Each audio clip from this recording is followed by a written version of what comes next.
إقالات في الإدارة الأمريكية من العيار الثقيل، هل هي تخبط أم تصحيح مسار؟ اللي صار إنه الرئيس ترامب أقال وزيرة العدل بون باندي، وعين مكانها واحد ثاني أو نائبها اللي هو السيد تاد بلانشي. الآن هذا يعتبر يعني إقالة من النوع الثقيل، وزيرة العدل وهي من أهم الأنصار للرئيس ترامب. الإقالة الثانية كانت لراندي جورج اللي هو رئيس أركان الجيش الأمريكي، برضو هاي من أعلى الرتب إذا مش أعلاها، وبالتالي برضو هاي يعني ما بعرف إذا ممكن نحسبها بطرق مختلفة، لكن ممكن تكون ينظر إليها على أساس إنها تخبط في الإدارة الأمريكية أو شيء من هذا القبيل، أو ممكن نفسرها بتفسيرات ثانية. شو اللي صار؟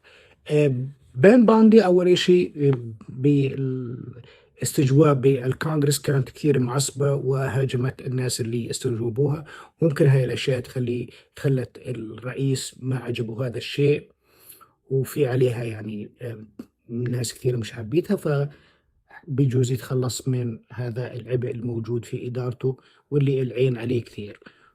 وشكر فيها الزلمة على التروث سوشيال، وحكى عنها إشي كويس، وحكى أنها راح تتوظف بوظيفة خاصة. نيجي للسيد رئيس الأركان السيد راندي جورج، بتحكي بعض الصحف الأمريكية أنه هذا الزلمة مع أنه هو رئيس أركان الجيش الأمريكي إلا أنه له آراء مخالفة بالحرب ومش عاجبته، وبالتالي إذا تكون عسكري ممنوع يكون لك رأي سياسي. نفذ نفذ نفذ ثم ناقش أو ما تناقشش حتى. فإذا واحد هو رئيس الحرب ومش مقتنع بالحرب فأكيد he need to go. راح أي تطورات جيدة إن شاء الله راح نحكي لكم إياها. بليز ريبوست رأيك بالموضوع. رياض معكم، شكرا لكم.